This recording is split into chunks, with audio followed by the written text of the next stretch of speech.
महाभारत का युद्ध समाप्त होना केवल एक अंत नहीं था, बल्कि एक नए युग की शुरुआत और कई त्रासदियों का मेल था। आपकी अंतिम तस्वीर युद्ध के बाद के उस भयानक सन्नाटे और शोक को दर्शाती है। यहाँ महाभारत युद्ध के बाद की मुख्य घटनाओं की पूरी कहानी विस्तार से दी गई है। 1. गांधारी का श्राप और यदुवंश का नाश। युद्ध समाप्त होने के बाद जब भगवान कृष्ण माता गांधारी के पास शोक संवेदना व्यक्त करने गए तो गांधारी ने अपने 100 पुत्रों के शव देखकर क्रोध और अत्यंत दुख में कृष्ण को श्राप दिया। हे कृष्ण, यदि मेरी विष्णु भक्ति सच्ची है तो जिस तरह तुमने मेरे कुल का विनाश अपनी आंखों के सामने होते देखा, उसी प्रकार आज से 36 वर्ष बाद तुम्हारे यदुवंश का भी विनाश होगा और तुम स्वयं एक साधारण मृत्यु को प्राप्त होगे। भगवान कृष्ण ने मुस्कुराते हुए इस श्राप को स्वीकार किया, क्योंकि यदुवंश में भी अहंकार बढ़ गया था और उनका अंत निश्चित था। 2. युधिष्ठिर का राज्याभिषेक और पश्चाताप।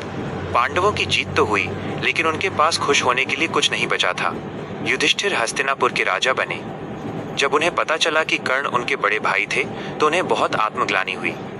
उन्होंने स्त्रियों को श्राप दिया कि वे कभी कोई रहस्य पेट में बात नहीं छिपा पाएंगी।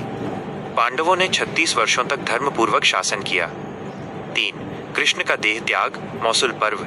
गांधारी के श्राप के कारण द्वारका में आपसी कलह बढ़ गई। यदुवंशी आपस में लड़कर ही समाप्त हो गए। भगवान कृष्ण एक वन में विश्राम कर रहे थे, तभी जरा नामक एक शिकारी ने मृग हिरण समझकर उनके पैर में तीर मार दिया।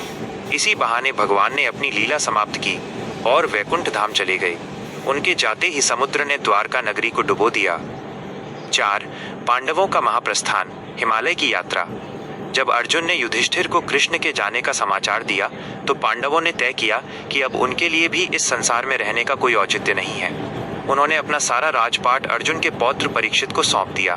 पांचों भाई और द्रौपदी एक कुत्ते के साथ हिमालय के रास्ते स्वर्ग की ओर निकल पड़े। पतन का क्रम। रास्ते में सबसे पहले द्रौपदी गिरी, फिर सहदेव, नकुल, अर्जुन और अंत में भीम। युधिष्ठिर ने बताया कि ये सब अपने किसी न किसी दोष, अभिमान या पक्षपात के कारण स्वर्ग तक नहीं पहुंच पाए। 5. कलयुग का आगमन। जब पांडव हिमालय जा रहे थे तब उन्होंने देखा कि पृथ्वी पर अधर्म बढ़ रहा है। राजा परीक्षित के शासनकाल के दौरान ही कलयुग का आगमन हुआ। परीक्षित ने कलयुग को रहने के लिए 5 स्थान दिए: जुआ, शराब, स्त्री संग, हिंसा और स्वर्ण, सोना। कहानी का सार। महाभारत हमें सिखाता है कि युद्ध में जीत किसी की भी हो, नुकसान मानवता का ही होता है।